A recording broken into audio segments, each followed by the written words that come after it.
மக்களே அனைவருக்கும் வணக்கம். நான் உங்கள் பொன்வேல் பாண்டியன், நடப்பு நிகழ்வுகள் ஆசிரியர். இன்றைய தினம் பிப்ரவரி மாதம் 20ஆம் தேதிக்குரிய நடப்பு நிகழ்வுகளை டிஎன்பிஎஸ்சி புதிய பாடத்திட்டத்தின்படி பல்வேறு தலைப்புகளை வழக்கம் போல நம்ம சிறப்பான முறையில தொகுத்து வழங்க போறோம். சரியா? அதே மாதிரி வழக்கம் போல நம்ம கொடுக்குற மாதிரி தினம் ஒரு திட்டம், சூப்பர் 6 கேள்விகள், அதே மாதிரி நிறைய விஷயங்களை நம்ம டெய்லி கொடுத்துட்டு இருக்கோம். தொடர்ந்து ஃபுல்லா வீடியோ பார்த்துட்டு கேள்விகளுக்கு மறக்காம பதில் சொல்லுங்க. ஆரம்பிக்கலாமா? இன்றைய தினம் பிப்ரவரி மாதம் 20ஆம் தேதி. சரி, தினசரி நாளிதழ்கள் இடம்பெற்றுள்ள முக்கியமான நடப்பு நிகழ்வுகள். சரி, ஃபர்ஸ்ட் பாயிண்ட் பாருங்கம்மா. ஃபர்ஸ்ட் பாயிண்ட் பாத்தீங்கன்னா இன்றைய தினத்திற்கான ஒரு முக்கிய நிகழ்வு பாருங்க, உலக சமூக நீதி தினம். சரியா? ஒவ்வொரு ஆண்டும் பாத்தீங்கன்னா உலக சமூக நீதி தினம் எந்த தேதியில் கடைபிடிக்கப்படுகிறது அப்படின்னு சொல்லி பாத்தீங்கன்னா பிப்ரவரி மாதம் 20ஆம் தேதியில. சரியா? சரி பாருங்க, நவம்பர் 26, 2007 அன்று ஐநா பொது சபையில் பிப்ரவரி 20ஆம் தேதியை ஆண்டுதோறும் உலக சமூக நீதி தினமாக அறிவித்தது. எப்ப அறிவிச்சிருக்காங்க? 2007ஆம் ஆண்டு. சரியா? 2020 உலக கோப்பை கிரிக்கெட் போட்டி சரியா முதல் முறையாக நடைபெற்ற ஆண்டு 2007. MS தோனி தலைமையிலான இந்திய கிரிக்கெட் அணி அதுல சாம்பியன் பட்டத்தை வின் பண்ணாங்க. அதே வருஷத்துலதான் உலக சமூக நீதி தினம் அறிவிக்கப்பட்டுள்ளது. என்ன டேட்டு? பிப்ரவரி மாதம் 20ஆம் தேதி. சரிங்களா? சரி, இந்த உலக சமூக நீதி தினம் 2009ஆம் ஆண்டில் முதல் முறையாக அனுசரிக்கப்பட்டது. சரியா? நார்மலா சொல்லுன அடுத்த வருஷம் இல்லைன்னா அதே ஆண்டுல கடைபிடிக்கிற மாதிரி வரும். ஆனா 2007 அறிவிச்சுட்டு எப்பதான் முதல் முறையாக கடைபிடிச்சிருக்கிறாங்க? AR ரஹ்மான் அவர்கள் ஆஸ்கார் விருதை வென்ற 2009ஆம் ஆண்டு, வாட்ஸ்அப் அறிமுகப்படுத்தப்பட்ட 2009ஆம் ஆண்டு, விடுதலை புலிகள் தலைவர் LTT லீடர் விடுதலை புலிகள் தலைவர் பிரபாகரன் கொல்லப்பட்ட ஆண்டு 2009. அதே வருஷத்துல தான் முதல் முறையாக சமூக நீதி தினம் கடைபிடிக்கப்பட்டது. சரியா? சரி, அதே மாதிரி தமிழ்நாட்டில் சமூக நீதி தினம் எந்த தேதியில் பின்பற்றப்படுகிறது அப்படின்னு பார்த்தீங்கன்னா செப்டம்பர் 17. தந்தை பெரியார் அவருடைய பிறந்த நாள் தமிழ்நாட்டில் சமூக நீதி தினமாக கொண்டாடப்படும் அப்படின்னு சொல்லிட்டு தற்போதைய முதல்வர் ஸ்டாலின் அவர்கள் அறிவிச்சாங்க. அதனைத் தொடர்ந்து செப்டம்பர் 17ஆம் தேதி ஒவ்வொரு ஆண்டும் சமூக நீதி தினம். சரியா? அதே மாதிரி அம்பேத்கர் அவருடைய பிறந்த நாள் ஏப்ரல் 14ஆம் தேதி தமிழ்நாட்டில் சமத்துவ தினம். சரியா? ரெண்டுக்கும் கன்ஃபியூஸ் ஆகக்கூடாது, கவனமா இருக்கு. சரிங்களா? அடுத்ததாக புலமா ஆட்சியர் செய்திகள். சரியா? பாருங்க, டெல்லியின் புதிய முதல்வர் ரேகா குப்தா. உங்களுக்கு தெரிஞ்சிருக்கும்னு நினைக்கிறேன். ரொம்ப நாளா பார்த்தீங்கன்னா ஆம் ஆத்மி கட்சி அவங்க தான் தொடர்ந்து ஆட்சியில் இருந்தாங்க. அவங்கள வீழ்த்தி பிஜேபி 27 ஆண்டுகளுக்கு பிறகு ஆட்சியை கைப்பற்றினாங்க. அவருடைய புதிய முதல்வராக அறிவிக்கப்பட்டுள்ளவர் ரேகா குப்தா. அவங்க இந்த வருஷம் தான் முதல் முறையாக எலெக்ஷன்ல போட்டிட்டாங்க. அவங்களுக்கு பாருங்க அதிர்ஷ்டம். சரியா? முதல் முறையாக போட்டியிட்ட அதே வருஷத்துல அவங்க முதல்வராகவும் பதவிக்கு வந்திருக்கிறாங்க. சரியா? பாருங்க, 70 பேரவை தொகுதிகளை கொண்ட தலைநகர் டெல்லி பேரவை தேர்தலில் 48 இடங்களில் வெற்றி பெற்று தனி பெரும்பான்மையுடன் பாஜக மீண்டும் ஆட்சியை அமைத்தது. சரிங்களா? இதுக்கு முன்னாடி 27 ஆண்டுகளுக்கு முன்னாடி ஆட்சியில் இருந்தாங்க. அதன் பிறகு மறுபடியும் ஆட்சி பிடிச்சிருக்கிறாங்க. யாரு? பாரதிய ஜனதா கட்சி. சரியா? மொத்த தொகுதிகள் மறந்துடக்கூடாது, 70 தொகுதிகளை கொண்டது. அதுல 48 இடங்களை வென்று தனி பெரும்பான்மையுடன் ஆட்சியை பிடிச்சிருக்கிறாங்க. சரியா? இதனைத் தொடர்ந்து டெல்லியின் தலைநகரின் புதிய முதல்வராக ரேகா சர்மா அவர்கள் தேர்ந்தெடுக்கப்பட்டுள்ளார். ஓகேவா? சரி, இதுக்கு முன்னாடி வேற யாரெல்லாம்? சரி, ரேகா சர்மா ஒரு பெண்மணி. இதுக்கு முன்னாடி யாரெல்லாம்? ஒரு பெண். ஓகேவா? டெல்லியின் முதல்வராக இருந்திருக்காங்க அப்படின்னு சொல்லி பாருங்கம்மா. ஒன்னு சுஷ்மா சிவராஜ். சரி, பிஜேபி கட்சியை சேர்ந்த முக்கியமான ஒரு நபர். ஷீலா தீக்ஷித். அப்புறம் சமீபத்துல ஆம் ஆத்மி கட்சியை சேர்ந்த அதிஷி மார்லனா. இந்த 3 பேர் தான் இதுக்கு முன்னாடி டெல்லி ஆண்ட அல்லது டெல்லியில் முதல்வராக பதவியேற்ற 3 பெண்கள். தற்போது 4வது பெண் முதல்வராக சரியா யார் வந்திருக்கிறாங்க? ரேகா குப்தா அவர்கள். அடுத்து டெல்லியின் துணைநிலை ஆளுநராக தற்போது இருக்கும் VK சக்சேனா அவர்களுக்கு பதவி பிரமாணத்தையும் ரகசிய காப்பு பிரமாணத்தையும் செய்து வைத்தார். இன்றைய தினத்துல தான் அவங்க பதவியேற்றிருக்கிறாங்க, மறந்துடாதீங்க. இந்த இடத்துல நம்ம என்ன பார்க்கிறோம்? டெல்லியின் புதிய முதல்வர் யாருமா? ரேகா குப்தா அவர்கள். டெல்லியில் உள்ள மொத்த தொகுதியின் எண்ணிக்கை 70. ரேகா குப்தா அவர்கள் பிஜேபி கட்சியின் சார்பாக டெல்லியின் 4வது பெண் முதலமைச்சராக பதவியேற்றிருக்கிறாங்க. சரியா? அடுத்ததாக பாருங்க, முக்கியமான பதவிகள் மற்றும் தலைவர்கள். இன்றைய செய்தித்தாள்கள்ல நிறைய இடங்கள்ல பசுமை தீர்ப்பாயம், அப்புறம் ஆடிட்டர், CAG, தேசிய மனித உரிமை ஆணையம், இப்படி நிறைய அமைப்புகளை பத்தி ஏதோ குட்டி குட்டியா நிறைய செய்திகள் வந்தது. எக்ஸாமுக்கு அந்த அளவுக்கு அது முக்கியத்துவம் இல்லாட்டினாலும் அந்த அமைப்புகளை பத்தி நம்ம மொத்தமா கொடுத்துடலாம் அப்படின்னு சொல்லி எனக்கு தோணுச்சு. நம்ம அப்படியே கொடுத்துருக்கோம். சரிங்களா? கண்டிப்பா இதுல இருந்து ஒரு கேள்வி எப்பவுமே வரும், கவனமா இருங்க. ஓகேவா? முக்கிய பதவிகள் மற்றும் தலைவர்கள். தற்போது இந்திய ரிசர்வ் வங்கியின் ஆளுநராக இருப்பவர் சஞ்சய் மல்கோத்ரா. ரொம்ப முக்கியமான நபர், உங்களுக்கு தெரிஞ்சிருக்கும். நம்ம ஆல்ரெடி அவரை பத்தி நிறைய பார்த்துட்டோம். சரியா? அடுத்து உச்ச நீதிமன்றத்தின் தலைமை நீதிபதியாக இருப்பவர் சஞ்சீவ் கன்னா. சரி, இங்க சஞ்சய் மல்கோத்ரா, இங்க சஞ்சீவ் கன்னா. அடுத்து சிஏஜி கண்ட்ரோலர் அண்ட் ஆடிட்டர் ஜெனரலாக இருப்பவர். சரியா, இந்திய அரசிற்கான தலைமை கணக்கு தணிக்கையாளர். சரியா, அவர் யார் பார்த்தா சஞ்சய் மூர்த்தி, சஞ்சய் மல்கோத்ரா, சஞ்சு கண்ணா, சஞ்சய் மூர்த்தி. கவனமா இருக்கு. சரியா, அடுத்து மெட்ராஸ் உயர்நீதிமன்றத்தின் தலைமை நீதிபதியாக தற்போது பதவியில் இருப்பவர் KR ஸ்ரீராம். இவரும் இன்றைய தினத்துல நியூஸ் பேப்பர்ல வந்திருந்தாங்க, செய்தியில். ஓகேவா, அடுத்து அட்டார்னி ஜெனரல் ஆஃப் இந்தியா. சரியா, இந்திய அரசிற்கான தலைமை வழக்கறிஞராக இருப்பவர் R வெங்கட ரமணி. ஓகேவா, அடுத்து பசுமை தீர்ப்பாயம் நேஷனல் கிரீன் ட்ரிபியூனல் அப்படின்னு சொல்ற NGTயின் தலைவராக தற்போது இருப்பவர் பிரகாஷ் ஸ்ரீவஸ்தவா. இந்த பிரகாஷ் ஸ்ரீவஸ்தவா அவர்களும் இன்றைய செய்தித்தாள்ல வந்திருந்தாங்க. ஓகேவா, அடுத்து பாருங்க ஏன் அப்படிங்கிறது பின்னாடி செய்தியில் வருது. அடுத்து தேசிய மனித உரிமை ஆணையத்தின் தலைவராக இருப்பவர் V ராமசுப்ரமணியன் அவர்கள். சரியா, தமிழ்நாட்டில இருந்து தேசிய மனித உரிமை ஆணையத்திற்கு தலைவர் பொறுப்பேற்ற முதல் நபர் V ராமசுப்ரமணியன். ஓகேவா, அடுத்து கண்டிப்பா உங்களுக்கு தெரிஞ்சிருக்கக்கூடியது தலைமை தேர்தல் ஆணையராக இருப்பவர் ஞானேஸ்வர் குமார். இவரை பத்தி நம்ம தொடர்ந்து பார்த்துட்டு இருக்கோம். இன்றைய செய்தித்தாளையும் அவர் வந்து பதவியேற்ற பிறகு என்ன நடந்திருக்கு அப்படிங்கிறத நம்ம பார்க்க போறோம். சரியா, இது எல்லாமே ரொம்ப ரொம்ப முக்கியமான பதவிகள். இன்னும் ஒரு 4-5 பதவிகள் இருக்குது, அடுத்த பக்கத்துல பார்க்கலாம். சரியா, பாருங்கம்மா. மற்றபடி வழக்கு மூலம் உங்களுக்கு தெரிஞ்சிருக்கிறது. குடியரசுத் தலைவராக இருப்பவர் சரியா திரௌபதி முர்மு அவர்கள் 15வது குடியரசுத் தலைவர். ST ஷெட்யூல் டிரைப்ஸ் சமூகத்திலிருந்து இந்தியாவில் குடியரசுத் தலைவரான முதல் இந்தியர். அதே மாதிரி SC சமூகத்திலிருந்து ஷெட்யூல் காஸ்ட் ஓகேவா, அதிலிருந்து குடியரசுத் தலைவர் பொறுப்பேற்ற முதல் இந்தியர் KR நாராயணன் அவர்கள், மறந்துடாதீங்க. அடுத்து தற்போது துணை குடியரசுத் தலைவராக இருப்பவர் யார் பார்த்தீங்கன்னா ஜெகதீப் தன்கர். ஜெகதீப் தன்கர். அடுத்து ஒரு 4 பதவிகள் ரொம்ப முக்கியமான பதவிகள் பாருங்கம்மா. தலைமை பொருளாதார ஆலோசகர் சீஃப் எக்கனாமிக் அட்வைசர் அப்படி சொல்லுவாங்க. யாரு அப்படி பார்த்தீங்கன்னா அனந்த நாகேஸ்வரன். சரியா, அனந்த நாகேஸ்வரன் அவர்கள் தான் தற்போது இந்திய அரசிற்கான தலைமை பொருளாதார ஆலோசகராக இருக்கிறாங்க. அதே மாதிரி பாதுகாப்பு ஆலோசகராக தலைமை பாதுகாப்பு ஆலோசகர் அந்த பதவியில் இருப்பவர் அஜித் தோவல். சரி, அஜித் தோவல் மறந்துடாதீங்க. ஓகேவா, சூப்பர். நெக்ஸ்ட் அடுத்து தலைமை அறிவியல் ஆலோசகராக இருப்பவர் அஜய் சூட். சரியா, அறிவியல் ஆலோசகர். இந்தியாவின் முதல் தலைமை அறிவியல் ஆலோசகராக இருந்தவர் யார் அப்படின்னு பார்த்தீங்கன்னா அப்துல் கலாம் அவர்கள். 1999ல அப்துல் கலாம் அவர்களுக்காகவே உருவாக்கப்பட்ட ஒரு சிறப்பு பதவி தான் இந்த தலைமை அறிவியல் ஆலோசகர்.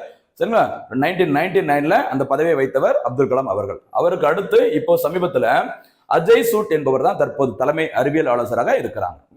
அடுத்து நமக்கு எல்லாருமே அடிக்கடி தெரிஞ்ச ஒரு முக்கியமான நபர் இஸ்ரோவின் தலைவர் V நாராயணன் அவர்கள். 11வது தலைவர், கன்னியாகுமரி மாவட்டத்தை சேர்ந்தவர். சரிங்களா, இதுக்கு முன்னாடி கஸ்தூரி ரங்கன் அவர்கள், ராதாகிருஷ்ணன் அவர்கள், K சிவன் அவர்கள், அடுத்து V நாராயணன் அவர்கள், இவங்க எல்லாமே தமிழ்நாட்டிலிருந்து இஸ்ரோவின் தலைவராக பணியாற்றி கொண்டிருப்பவர்கள். சரிங்களா, மறந்துடாதீங்க. இஸ்ரோவில் அதிக அளவு எண்ணிக்கையில தலைவர் பொறுப்பு எந்த மாநிலத்திலிருந்து வந்திருக்கிறாங்க? தமிழ்நாட்டில இருந்தா. அது ஒரு சிறப்பு அம்சம். சரியா, அடுத்து போலாமா? இந்த எல்லா பதவிகளையும் நான் வந்து 1 லைன்ல கொடுத்துட்டேன். ஆனா எல்லாரையும் இன்னும் கொஞ்சம் அனலைஸ் பண்ணி கொஞ்சம் பாருங்க. சரியா, ஏதோ ஒரு செய்திகளை தனியா வரும்போது விட வேண்டாம், நம்ம டீட்டெயிலா பார்த்துக்கலாம். இப்போதைக்கு எனக்கு மொத்தமா அந்த இவங்களை பத்தி சொல்லணும்னு தோணுச்சு. நீங்க நோட் பண்ணிக்கோங்க, மைண்ட்ல வச்சுட்டே இருங்க. இந்த நபர்கள் தான் ஏதோ ஒரு செய்தியில டெய்லி வந்துகிட்டே இருப்பாங்க. RBI ஆளுநர், உச்சநீதிமன்ற தலைமை நீதிபதி, பசுமை தீர்ப்பாயம், இந்த செய்தி வராத நாளே இருக்காது. அப்பெல்லாம் அது யாருங்கிறத நீங்க ஞாபகம் வச்சுட்டே இருக்கணும், மறந்துடாது. சரியா, அடுத்ததாக பாருங்க, தலைமை தேர்தல் ஆணையர் ஞானேஸ்வர் குமார். நம்ம கடந்த வீடியோல பார்த்துட்டோம். சரியா, அடுத்த தலைமை தேர்தல் ஆணையராக தேர்ந்தெடுக்கப்பட்டுள்ளார், நியமிக்கப்பட்டுள்ளார் சொல்லி பார்த்தோம். இப்போ வந்துட்டு பதவியேற்றுள்ளார். அதனால லைட்டா நம்ம பார்த்திருக்கலாம். சரியா, இந்தியாவின் 26வது தலைமை தேர்தல் ஆணையராக ஞானேஸ்வர் குமார் பதவியேற்றார். சரியா, விவேக் ஜோஷி மற்றும் சுக்பீர் சிங் சாந்து அவர்கள் ஆகியோர் தேர்தல் ஆணையராக உள்ளனர். இந்தியாவில் தேர்தல் ஆணையம் உருவாக்கப்பட்டது ஜனவரி 25, 1950. அதுவும் நம்ம ஏற்கனவே பார்த்திருக்கிறோம், உங்களுக்கு தெரிஞ்சுன்னு நினைக்கிறேன். இந்திய தேர்தல் ஆணையம் அப்படிங்கிறது ஒரு தலைமை தேர்தல் ஆணையரையும் 2 தேர்தல் ஆணையர்களையும் கொண்டது. சரியா, அதுல தலைமை தேர்தல் ஆணையராக இருப்பவர் தான் ஞானேஸ்வர் குமார். எத்தனையாவது? 26வது. அதுமாதிரி தேர்தல் ஆணையர்கள் வந்துட்டு இப்ப 2 பேர் இருக்கிறாங்க. ஒருத்தங்க இப்ப புதுசா வந்த விவேக் ஜோஷி, அடுத்ததாக ஏற்கனவே இருக்கிற சுக்பீர் சிங் சாந்து அவர்கள். ஓகேவா, சரி. தலைமை தேர்தல் ஆணையர் என்பவர் பொதுவாக 6 ஆண்டுகள் அல்லது 65 வயது அடையும் வரையில் பதவியில் நீடிக்கலாம். சரி, இதுல எது ஃபர்ஸ்ட் வருதோ அப்போ அவங்க ஓய்வு பெற வேண்டிய ஒரு சூழ்நிலை வரும். சரியா, பதவிக்காலம் பொதுவாக 6 ஆண்டுகள் அல்லது வயதின் அடிப்படையில் பார்த்தீங்கன்னா 65 ஆண்டுகள். சரியா, கேரள மாநிலத்தை சேர்ந்த ஞானேஸ்வர் குமார் வரும் 2029ஆம் ஆண்டு ஜனவரி 27ஆம் தேதி வரை பதவியில் நீடிப்பார். சரிங்களா, 6 வருஷம் கிடையாது, பதவியும் கரெக்டா 3 வருஷம் தான் வருது. வயதின் அடிப்படையில் அவர் வந்து ஓய்வு பெற போறாங்க. சரியா, நெக்ஸ்ட் எடுத்து போலாமா? அடுத்து ரொம்ப ரொம்ப முக்கியமான ஒரு செய்தி பாருங்க. தமிழ்நாடு லோக் ஆயுக்தா அமைப்பின் புதிய தலைவர். சரியா பாருங்க, உங்களுக்கு தெரிஞ்சிருக்கும் லோக்பால் லோக் ஆயுக்தா இரண்டு அமைப்புகள் இருக்குது. சரியா, லோக்பால் அப்படிங்கிறது மத்திய அரசு ஊழியர்கள் மீதான ஊழல் குற்றச்சாட்டுகளை விசாரிக்கும் ஒரு அமைப்பு. அது மாதிரி லோக் ஆயுக்தா அப்படிங்கிறது மாநிலங்களில் உள்ள அந்த அரசு ஊழியர்கள் மீதான ஊழல் குற்றச்சாட்டுகளை விசாரிக்கும் அமைப்பு. சரிங்களா, இங்க நம்ம பார்க்கிறது தமிழ்நாடு லோக் ஆயுக்தா அமைப்பு. புதிய தலைவர் யாரு, என்ன விஷயம் அப்படிங்கிறத பார்க்கலாம். தமிழ்நாடு லோக்தா அமைப்பிற்கு புதிய தலைவராக சென்னை ஹைகோர்ட் சரியா உயர்நீதிமன்றத்தின் ஓய்வு பெற்ற நீதிபதி ராஜமாணிக்கத்தை நியமித்து கவர்னர் உத்தரவிட்டுள்ளார். அப்போ தமிழ்நாடு லோக் ஆயுக்தா அமைப்பின் புதிய தலைவர் யாருமா? ராஜமாணிக்கம். சரி, ராஜாவின் மாணிக்கம், மறந்துடாது. ஓகேவா?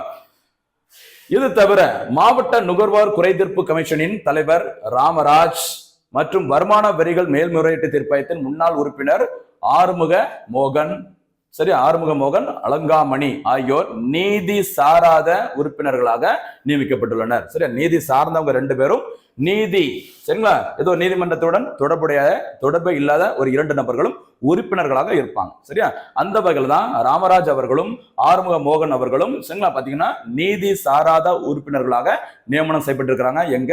தமிழ்நாடு லோக் ஆயுக்தாவில். இந்த தமிழ்நாடு லோக் ஆயுக்தாவின் தலைவர், புதிய தலைவர் யாருமா? ராஜமாணிக்கம், மறந்துடாதீங்க. சரியா, ஓகே. இந்த அமைப்பின் தலைவர் சரியா 17/4/2027 வரை இந்த பதவியில் இருப்பார். அப்போ ராஜமாணிக்கம் அவர்கள் 2027ஆம் ஆண்டு வரை தமிழ்நாடு லோக் ஆயுக்தா அமைப்பின் தலைவராக இருப்பாங்க. கவனமா இருங்க. சரியா, இன்னும் கூடுதல் செய்தி என்னன்னு சொல்லி பாருங்கம்மா. மற்ற உறுப்பினர்கள் தங்கள் 70 வயது வரையிலோ அல்லது 5 ஆண்டுகள் வரையிலோ இதில் எது முதலில் வருகிறதோ அது வரையில் பதவியில் நீடிப்பார்கள். இப்போ கொஞ்சம் முன்னாடி பார்த்தோம் தேர்தல் ஆணையத்துல பதவி காலம் 6 ஆண்டுகள் அல்லது 65 வயது வரை. இங்க என்ன பார்க்கிறோம்? 70 வயது வரை அல்லது 5 ஆண்டுகள் பதவியில இருக்க முடியும் அப்படிங்கிற மாதிரி சொல்லியிருக்கிறாங்க. மறந்துடாதீங்க. சரிங்களா? சரி, ஒரு தலைவர், 2 நீதித்துறை உறுப்பினர்கள், நீதித்துறை சாராத 2 உறுப்பினர்கள் சரிங்களா ஆகியோரை கொண்டுதான் இந்த அமைப்பு. கவனமா இருங்க. 1+2+2 சரிங்களா, இதுதான் லோக் ஆயுக்தா, மறந்துடாதீங்க. ஓகேவா? சரி, லோக்பால் மற்றும் லோக் ஆயுக்தா சட்டம் 2013ஆம் ஆண்டு சரிங்களா பாராளுமன்றத்தில் நிறைவேற்றப்பட்டது. அதன் பிறகு அந்த லோக்பால் லோக் ஆயுக்தா சட்டமானது ஜனவரி 16 பொங்கல் முடிஞ்ச உடனே சரியா 2014ஆம் ஆண்டு முதல் நடைமுறைக்கு வந்தது. கவனமா இருங்க. சட்டம் கேட்டீங்கன்னா 2013ஆம் ஆண்டு. 2013 வேற என்ன பார்த்தோம்? உணவு பாதுகாப்பு சட்டம், வேற என்னெல்லாம் பார்த்தோம்? ஒரு 2-3 விஷயங்கள் பார்த்திருந்தோம். எல்லாத்தையும் ஞாபகப்படுத்தி சைட்ல ஒரு ஹிண்ட்ஸ் மாதிரி எடுத்துக்கோங்க. ஓகேவா? சரி பாருங்க, 2013ல இந்த சட்டம், ஆனா அது நடைமுறைக்கு வந்தது 2014ஆம் ஆண்டு ஜனவரி 16ஆம் தேதி. ஓகேவா? சரி, தமிழ்நாடு லோக் ஆயுக்தா அப்படிங்கிறது 2018ஆம் ஆண்டு முதல் நடைமுறையில் உள்ளது. சரிங்களா, கவனமா இருங்க. லோக்பால் லோக் ஆயுக்தா சட்டம் 13, அது நடைமுறைக்கு வந்தது 2014. ஆனா தமிழ்நாட்டுல லோக் ஆயுக்தா அமைப்பு சரிங்களா எப்போ நடைமுறைக்கு வந்தது? 2018ஆம் ஆண்டு. சரியா, 2018 மறந்துடாதீங்க. ஓகேவா? நெக்ஸ்ட் அடுத்து போலாமா? அடுத்து சுகாதாரம் மற்றும் சுற்றுச்சூழல் தொடர்பான ஒரு செய்தி பாருங்க. உங்களுக்கு தெரிஞ்சிருக்கும் சரியா, திரிவேணி சங்கமம் சரியா, கங்கை, யமுனை, சரஸ்வதி 3 நதிகளும் சங்கமிக்கும் பிரயாக்ராஜ் சரிங்களா என்று அழைக்கப்பட்ட அந்த அலகாபாத்ல என்ன நிகழ்ச்சி நடைபெற்று வருகிறது? மகா கும்பமேளா. அந்த நிகழ்ச்சி நடைபெற்ற இந்த டைம்ல அங்கு பயன்படுத்தக்கூடிய நீரை நம்ம குளிப்பதற்கு உகந்ததில்லை அப்படி நிறைய குற்றச்சாட்டுகள் வந்திருக்கு. அது தொடர்பான செய்தி, ஏன் அது குளிப்பதற்கு உகந்தது அல்ல அப்படிங்கிறத நம்ம லைட்டா பார்க்கலாம். பாருங்க, POT அதாவது என்ன சொல்லுவாங்கன்னா உயிரி ஆக்சிஜன் தேவை. சரியா, POT என்பது நீரில் இயற்கை கழிவுகளின் அளவு அதிகரிப்பால் நுண்ணுயிர் பெருக்கம் அதிகம் உள்ளதை குறிக்கிறது. சரிங்களா, 1 லிட்டருக்கு சரிங்களா எவ்வளவு இருந்தா ஓகே அப்படின்னு பாத்தீங்கன்னா 1 லிட்டர் நீர்ல 3 மில்லி கிராமிற்கு குறைவான POT அளவு இருப்பதே குளிப்பதற்கு பாதுகாப்பானதாக இருக்கும். எவ்வளவு சொல்லியிருக்கிறாங்க? 3 மில்லி கிராமுக்கு குறைவாக இந்த உயிரி ஆக்சிஜன் தேவையானது இருந்துச்சுன்னா அது குளிப்பதற்கு பாதுகாப்பானது, சேஃபா இருக்கும்னு சொல்லியிருக்கிறாங்க. சரியா, மகா கும்பமேளா நடக்கும் திரிவேணி சங்கமத்தில் உள்ள நீர் மாசடைந்து உள்ளதால் குளிப்பதற்கு உகந்ததாக இல்லை என மத்திய மாசு கட்டுப்பாட்டு வாரியம் தெரிவித்துள்ளது. இந்த நீரில் என்ன சொல்லிருக்கான்னு சொல்லி பாருங்க. எக்ஸாம்பிள் கேட்டா இப்படிதான் கேட்பாங்க. இந்த ஃபேக்கல் கோலி ஃபார்ம் சரி, கோலி ஃபார்ம், விராட் கோலி ஃபார்ம் கொஞ்சம் கேவலமா தான் இருக்குது. சரி, அந்த வகையில இந்த கோலி ஃபார்ம் வந்திருக்கு பாருங்க. கோலின் ஃபார்ம் கொஞ்சம் கேவலமா தான் இருக்கு. அதே மாதிரி இங்க மகா கும்பமேளா நடந்த பிறகு இங்களோட தண்ணீரோட அந்த தூய்மையும் கொஞ்சம் கேவலமா தான் இருக்கு அப்படிங்கிற லிங்க் பண்ணுங்க சார். கோலிஃபார்ம் கொஞ்சம் கேவலம், சரியா, கொஞ்சம் சுமாரா இருக்கு. அநேகமா இன்றைய தினத்துல வங்கதேசத்துக்கு அணி எதிராக கோலி நல்லா அடிச்சார்னா மீண்டும் ஃபார்முக்கு வருவார்னு சொல்லி நம்புறோம். சரியா, பாருங்க, கோலிஃபார்ம் என்ற பாக்டீரியா தொற்று அதிக அளவில் இருப்பது உறுதி செய்யப்பட்டுள்ளது. சரிங்களா, அதாவது இந்த மாசு கட்டுப்பாட்டு வாரியம் யார்கிட்ட இந்த தகவலை தெரிவிச்சாங்க அப்படின்னு பார்த்தீங்கன்னா தேசிய பசுமை தீர்ப்பாயம். சரியா, அவருடைய தற்போதைய தலைவர் பிரகாஷ் ஸ்ரீவஸ்தவா. இதுதான் நான் சொன்னேன், இந்த தேசிய பசுமை தீர்ப்பாயம் இன்றைய நியூஸ் பேப்பர்ல வந்திருக்குது. அதுதான் நம்ம செட்டா கொடுத்துட்டோம் ஃபர்ஸ்ட் பேஜ்ல. சரியா, பாருங்கம்மா, ரொம்ப ரொம்ப முக்கியமானது. பிஓடி பார்த்துக்கோங்க, உயிரி ஆக்சிஜன் தேவை. அதோட அளவு லிமிட் பார்த்தீங்கன்னா 3 மில்லிகிராம் இருக்க வேண்டும். சரிங்களா, 1 லிட்டர் தண்ணியில. ஓகேவா, அதுக்கு குறைவாக இருந்துச்சுன்னா ஓகே, அதுக்கு மேல போச்சுன்னா இது வந்து குளிப்பதற்கு சேஃபான ஒரு வாட்டர் கிடையாது அப்படிமா சொல்லியிருக்கிறாங்க. சரியா, நெக்ஸ்ட் அடுத்து போலாமா. அடுத்து ஒரு இன்ட்ரெஸ்டிங்கான டாபிக் பாருங்க, கொசுவை கொன்றால் சன்மானம். சரியா, மஸ்கிட்டோ பாருங்க. பிலிப்பைன்ஸ் தலைநகரம் உங்களுக்கு தெரிஞ்சுக்கும், பிலிப்பைன்ஸோட தலைநகரம் மணிலா. ஓகேவா, பிலிப்பைன்ஸ் தலைநகரம் மணிலா. தலைநகர் பகுதியில் பரவி வரும் டெங்கு காய்ச்சலை கட்டுப்படுத்துவதற்காக அந்த நோயை பரப்பும் கொசுக்களை உயிருடனோ அல்லது கொன்றோ பிடித்து தருவோருக்கு சன்மானம் அளிக்கப்படும் என்று பிராந்திய நிர்வாகம், அந்த பகுதியில் இருக்கிற அந்த பிராந்திய நிர்வாகம் அறிவிச்சிருக்கிறாங்க. சரியா, அந்த கொசுக்களை பொதுமக்கள் உயிருடனோ அல்லது கொன்றோ கொண்டு வந்து தரும் தலா 5 கொசுக்கள் அல்லது சரியா கொசு முட்டைகளுக்கு பிலிப்பைன்ஸோட அந்த கரன்சியின் பெயர் பீசோ. சரியா, பிலிப்பைன்ஸ் பீசோ இந்திய மதிப்புல ₹1.50 சன்மானம் அளிக்கப்படும். ஒரு இன்ட்ரெஸ்டிங்கான நியூஸ்ல பாருங்க, ஒரு 5 கொசோ அல்லது அந்த கொசோட முட்டையோ எடுத்து ஒன்று கொடுத்தீங்கன்னா ஒவ்வொரு 5 கொசுகளுக்கும் எவ்வளவு கொடுக்குறாங்க? ₹1.50. சரியா, ₹1.5 கொடுக்குறாங்களாம். அது பிலிப்பைன்ஸ் கரன்சியோட பேர்ல பிசோ அப்படிங்கிற பேர்ல கொடுத்துருக்காங்க. ரொம்ப ரொம்ப இன்ட்ரெஸ்டிங் நியூஸ், கவனமா இருங்க. இதே பிலிப்பைன்ஸ் நாட்டிற்கு தான் இந்தியா என்ன கொடுத்திருக்கிறாங்க ஏற்றுமதியாக? ஏற்கனவே பார்த்திருக்கோம், இந்தியா ரஷ்யா கூட்டு தயாரிப்பில் உருவாக்கப்பட்ட முக்கியமான ஒரு ஏவுகணை பிரம்மோஸ் ஏவுகணை. அந்த பிரம்மோஸ் ஏவுகணை முதல் முறையாக வணிக ரீதியாக விற்பனை செய்யப்பட்ட நாடு பிலிப்பைன்ஸ். சரியா, பிரம்மோஸ் ஏவுகணை அங்க இருக்கிற இடத்துல இங்க என்ன நடந்துட்டு இருக்குது காமெடி? கொசுவை பிடிச்சு கொடுத்தா ₹1.50. கவனம் பாருங்க, பிலிப்பைன்ஸ் பே ஃபார் பிரம்மோஸ், மறந்துடாதீங்க. இங்க கொசுவும் ரீசன் நியூஸ்ல வந்திருக்கு. சரியா, அடுத்து போலாமா. நெக்ஸ்ட் அடுத்து அறிவியல் தொழில்நுட்பம் தொடர்பான ஒரு செய்தி பாருங்க. சயின்ஸ் அண்ட் டெக்னாலஜில உலகின் மிகப்பெரிய உந்து சக்தி கலவை இயந்திரம். சரியா, 10 டன் எடையில் உள்ள உலகின் மிகப்பெரிய செங்குத்து உந்து சக்தி கலவை இயந்திரத்தை இஸ்ரோ வெற்றிகரமாக உருவாக்கியுள்ளது. இந்த ராக்கெட்டுகள்ல பயன்படுத்தக்கூடிய முக்கியமான ஒரு பாகம். சரியா, இந்த புதிய சாதனம் எங்கு தயாரிக்கப்படும் பார்த்தீங்கன்னா பெங்களூருவில் உள்ள மத்திய தயாரிப்பு தொழில்நுட்ப மையம் CMDI அப்படிங்கிற அமைப்புடன் ஆகியவற்றுடன் இணைந்து இஸ்ரோ உருவாக்கி இருக்கிறாங்க. இந்திய ராக்கெட்டில் திட எரிபொருள் உந்து சக்தி முக்கியமான பங்காற்றுகிறது, அதற்கு இது பயன்படுத்தப்படும் அப்படிங்கிற மாதிரி சொல்லியிருக்கிறாங்க. சரியா, ராக்கெட் மோட்டார் தயாரிப்பில் செங்குத்தான உந்து சக்தி கலவை சாதனம் மிகவும் முக்கியமானது. இதுவும் கேட்கலாம், கவனமா இருங்க. இஸ்ரோ மறக்கவே மறக்காதீங்க, நிறைய சாதனைகள் படிச்சிருக்கிறாங்க. வேர்ல்டு லெவலில் ஒரு ரெக்கார்டை படிச்சிருக்காங்க ரீசனா. உலகின் மிகப்பெரிய உந்து சக்தி கலவை இயந்திரம் எவ்வளவு எடை கொண்டது? 10 டன், 10,000 கிலோ. சரியா, கவனமா இருக்கு. அடுத்ததாக தினம் ஒரு திட்டம். சரியா, பாருங்கம்மா, ஒரு முக்கியமான ஒரு திட்டம் அடிக்கடி செய்தியில வந்துகிட்டே இருக்கும். பாருங்க, இது எந்த ஒரு திட்டம் டெய்லி அடிக்கடி செய்தியாளர்களை ரிப்பீட்டடா வந்துட்டு இருக்கும், அதுக்கு எப்பவுமே போக்கஸ் பண்ணுங்க. சரியா, செல்வ மகள் சேமிப்பு திட்டம். சரியா, இது நம்ம தமிழ்ல சொல்றது செல்வ மகள் சேமிப்பு திட்டம். மத்திய அரசு அதுக்கு வச்ச பேர் என்ன பார்த்தீங்கன்னா சுகன்யா சம்ரிதி யோஜனா. சரியா, பாருங்க, இந்த திட்டம் சரியா இந்திய பிரதமர் நரேந்திர மோடியால் 2015ஆம் ஆண்டு ஜனவரி 22ஆம் தேதி அன்று துவங்கப்பட்டது. ரொம்ப ரொம்ப முக்கியமான திட்டம். கிட்டத்தட்ட 10 ஆண்டுகள் நிறைவடைஞ்சிருக்கு இந்த திட்டம் தொடங்கப்பட்டது. மறக்கக்கூடாது, செல்வ மகள் சேமிப்பு திட்டம், மத்திய அரசு வச்ச பேரு பிரதமரின் சுகன்யா சம்ரிதி யோஜனா. ஓகேவா, இது என்ன யாருக்கு பயன் அப்படின்னு பார்த்தீங்கன்னா பெண் குழந்தைகள்.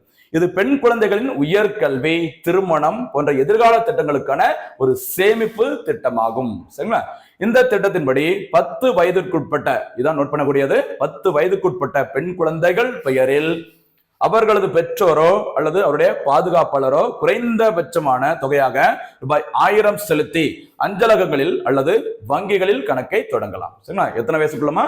10 வயதுக்குட்பட்ட பெண் குழந்தைகள் பேர்ல குறைந்தபட்சம் ₹1000 இருந்து அதிகபட்சம் ₹1,50,000 வரைக்கும். சரிங்களா, ஒரு ஆண்டிற்கு நீங்க சேமிப்பை தொடரலாம். இன்னும் இதோட டீடைல் அடுத்த பக்கத்துல இருக்கு, பாருங்க. அடுத்து பாருங்க, மொத்தம் 14 ஆண்டுகள் அந்த சேமிப்புக்கான அந்த காலம் பார்த்தீங்கன்னா 14 ஆண்டுகள் அல்லது அந்த பெண் குழந்தைக்கு திருமணம் ஆகும் வரை பணம் செலுத்த வேண்டும்.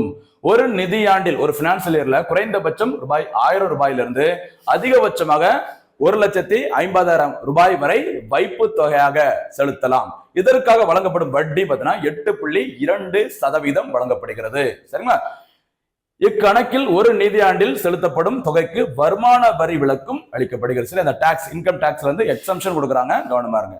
முதிர்வு தொகையை 21ஆம் வயதில் பெறலாம். சரிங்களா? முதிர்வு தொகை இந்த திட்டத்தில் சேர்ந்தீங்கன்னா அதற்கான முதிர்வு தொகை அப்படின்னு பார்த்தா மெச்சூரிட்டி பீரியட் பார்த்தீங்கன்னா 21ஆம் வயதில் வாங்கிக்கலாம். மேலும் அந்த பெண் குழந்தைக்கு 18 வயது நிறைவடையும் போது அவரது கல்வி அல்லது திருமண செலவிற்காக கணக்கில் உள்ள தொகையில் 50% பெற்றுக்கொள்ள முடியும். சரிங்களா? மொத்தத்துல முதிர்வு தொகைங்கிறது 21 வயசு.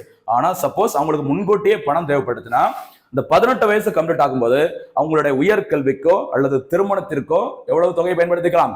அதுல பாதி பணத்தை, சேமிப்பில் 50% பணத்தை நீங்க பெற்றுக்கொள்ள முடியும் அப்படிங்கிற மாதிரி சொல்லிக்கிறாங்க. சரியா? திட்டத்துக்கு என்ன பேருமா? செல்வ மகள் சேமிப்பு திட்டம். மறந்துடாதீங்க, சுகன்யா சம்ரிதி யோஜனா. சரியா? சரி, பாருங்க. ஒரு பெண் குழந்தைக்கு வயது 10 அடையும் வரை அவர் பெயரில் கணக்கை தொடங்கலாம். ஒரு பெண் குழந்தைக்கு ஒரு கணக்கு மட்டுமே தொடங்க முடியும். சரியா? ஒரு குழந்தைக்கு ஒரு அக்கௌண்ட் தான். சரியா? பெண் குழந்தையின் பெற்றோர் அல்லது பாதுகாவலர் தங்கள் குழந்தையின் பெயரில் பிறப்பு சான்றிதழுடன் கணக்கை தொடங்க முடியும். ஒரு குடும்பத்தில் அதிகபட்சமாக 2 பெண் குழந்தைகளுக்கு மட்டுமே இந்த திட்டத்தின் கீழ் கணக்கை தொடங்க முடியும். சரிங்களா? ஒரு வீட்டுல அதிகபட்சம் எத்தனை குழந்தைகள்? 2 பெண் குழந்தைகள். உங்களுக்கு இந்த இடத்துல ஒரு டவுட் வரலாம். ஃபர்ஸ்ட் ஒரு பெண் குழந்தை, அடுத்தாப்புல குழந்தை பிறக்கும்போது அந்த 2மே பெண் குழந்தைகள் ட்வின்ஸா இருந்தா மொத்தம் 3 குழந்தைகள் ஆயிருமே அப்படிங்கிற மாதிரி வந்துச்சுன்னா என்ன பண்ணிக்கலாம்? அந்த குழந்தையும் இந்த திட்டத்தில் சேர்க்க முடியும் அப்படிங்கிற மாதிரி ஏற்கனவே சொல்லியிருக்கிறாங்க. சரியா? இதுதான் சுகன்யா சம்ரிதி யோஜனா என்று அழைக்கப்படும் செல்வ மகள் சேமிப்பு திட்டம். ரொம்ப ரொம்ப முக்கியமான திட்டம், கவனமா இருக்கும். சரிங்களா? அடுத்ததாக இன்றைய தினத்திற்கான சூப்பர் 6 கேள்விகள் பாருங்கம்மா. சூப்பர் 6 கேள்வியில ஃபர்ஸ்ட் கேள்வி பாருங்க. டெல்லியின் புதிய முதல்வர் யார்? சரி, சிம்பிளா இருக்க கேள்வி. உள்ள இருக்க வீடியோ ஃபுல்லா பார்த்துட்டு நீங்க ஆன்சர் பண்ணுங்க. முடிஞ்ச அளவுக்கு டீட்டெயிலா சொல்றதுக்கு பாருங்க. சரியா? டெல்லியின் புதிய முதல்வர் யார்? டெல்லியில் உள்ள சட்டமன்ற தொகுதியின் எண்ணிக்கை மொத்தம் எத்தனை? சரியா? அதை கொஞ்சம் பார்த்து வச்சுக்கோமா. அதே மாதிரி சுகன்யா சம்ரிதி திட்டம் எப்போது தொடங்கப்பட்டது? அது 3வது கேள்வி. 4வது சூப்பர் 6 கேள்வி. 26வது இந்திய தலைமை தேர்தல் ஆணையர் யார்? அடுத்து 5வது மற்றும் முக்கியமான ஒரு கேள்வி. தமிழ்நாடு லோக் ஆயுக்தா அமைப்பின் புதிய தலைவர் யார்? அடுத்து 6வது கேள்வி. தேசிய பசுமை தீர்ப்பாயத்தின் தற்போதைய தலைவர் யார்? இதுதான் இன்றைய தினத்திற்கான சூப்பர் 6 கேள்விகள். உங்களுக்கு தெரிஞ்ச அளவுக்கு முடிஞ்ச அளவுக்கு எக்ஸ்ட்ரா பாயிண்ட்ஸ் கூட சொல்லுங்க.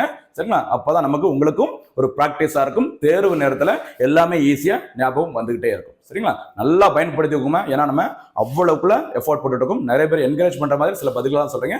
அதை பார்க்கும்போதும் சந்தோஷமா இருக்கு. சரிங்களா? ஃபுல் வீடியோ மறக்காம பாருங்க. சரியா? சும்மா ஸ்கிப் பண்ணிட்டு அப்படி தள்ளி தள்ளி பாத்தீங்கன்னா நம்ம எதை விடுறோமோ அதை தான் டிஎன்பிசில கேட்பாங்க. கவனமா இருக்கு. சரிங்களா? மீண்டும் சந்திக்கலாம். நன்றி, வணக்கம்.